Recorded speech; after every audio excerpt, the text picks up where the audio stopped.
In this video, we'll cover the top attractions you should see when you're visiting Chicago with family. We'll also go over the neighborhoods to consider staying in during your trip, and from there, how you can go about selecting the best hotel in Chicago. So, let's get started. The first attraction to visit with your family is a children's museum. Located on Navy Pier, this museum contains 3 floors of fun and interactive activities for children. According to the website, almost all areas of this museum are appropriate for ages 4 to 8, while there are also activities for children both younger and older than this age group. Overall, Navy Pier is actually fun for all ages, with plenty of food, great views of the city, and a large Ferris wheel to boot.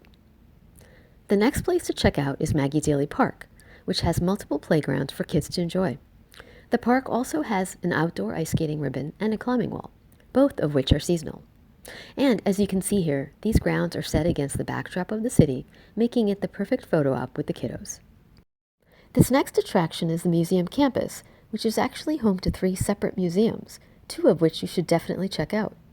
First, the Shedd Aquarium has aquatic animals from various habitats, as well as live dolphin shows, which the kids will especially enjoy. Be sure to take in the great views of the city skyline while you're there.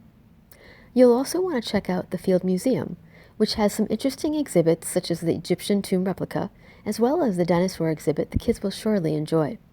And the third museum, the Adler Planetarium, is the smallest of the 3, so keep that in mind when planning your trip. If you're interested in visiting, consider purchasing a ticket for one of their sky shows, along with their museum entry ticket, to get the complete experience. Another museum worth visiting is the American Writers Museum. It's a unique attraction that showcases American writers and their works. This museum is highly recommended for students, writers, and generally anyone who enjoys reading. Be sure to check out the Children's Literature Room while you're there. It's a great place to spark his interest in reading. By the way, if you're planning to visit the Writers Museum during the week, you'll need to keep in mind it's closed on Tuesdays. And last but not least, you'll want to take the architecture boat cruise down the Chicago River. It comes complete with a tour guide who goes over the local architecture and history. While this is not really geared toward young kiddos, it's really interesting and educational for adults and older students as well. The boat cruise leaves from the Chicago Architecture Center as shown here. Now, let's talk about how to select from the best hotels in downtown Chicago. Before we dive into that, however, let's get a sense of the 3 main downtown neighborhoods. That might help you narrow down areas for your hotel search, or maybe even help you plan your sightseeing. First, do you want to stay near the Magnificent Mile? In case you're new to Chicago, Mag Mile is a shopping district along Michigan Avenue. Maybe you want to check out scenic views from the 94th floor of the Hancock Center? And be near a lively area with lots of restaurants and coffee shops? If that's the case, you'll want to stay in River North.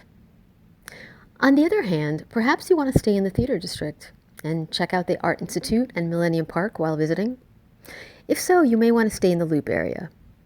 Keep in mind that this is more of a downtown business district, so it does shut down earlier than River North. Then there's the third neighborhood, South Loop. South Loop is home to Museum Campus, one of the attractions we spoke about earlier. However, keep in mind that you'll be further away from most other tourist attractions. On the flip side, the South Loop is overall more residential and quieter than the other 2 neighborhoods. And if that's what you're going for, then you might want to stay in South Loop. Next, let's get to the actual hotel information, which you can view on planningyourstay.com. Here, you'll see the best downtown Chicago hotels listed by each of the 3 neighborhoods previously mentioned. Then, within each neighborhood, the hotels are listed by a price rating, which ranges from $1 sign to $5 signs. Keep in mind this rating will fluctuate. For example, a hotel could be rated a 3 and could be running a seasonal promotion, making it comparable in price to a 2 hotel. So, be sure not to use this rating as a strict cutoff. It's there to provide you with a general sense of pricing for that hotel, so it may be helpful to consider hotels across multiple price ratings. The website also indicates some of the attractions that are located near each hotel, along with the respective distance from that hotel. In addition, guest room amenities are provided along with the number of people accommodated by room type. Room size is also indicated where available. Next, if there are any restaurants located in the hotel, they'll be listed here for reference. PlanningYourStay.com will also indicate any amenities provided by the hotel, such as gyms and concierge services. Now, if you're going to have a car, you'll be able to see what the hotel offers as far as valet and self-park options. Check with the hotel for the latest rates and policies before booking, since they can change at any time. As noted, these parking options and pricing are effective at the time of writing, or ATTOW. Last but not least, the website will also indicate whether pets are allowed. And while most of these hotels do allow pets, each hotel has different policies and rates. In addition, the pet policies can change at any time, so be sure to confirm with the hotel before booking. That wraps up the video. Hope you found this information helpful and have a wonderful time in Chicago.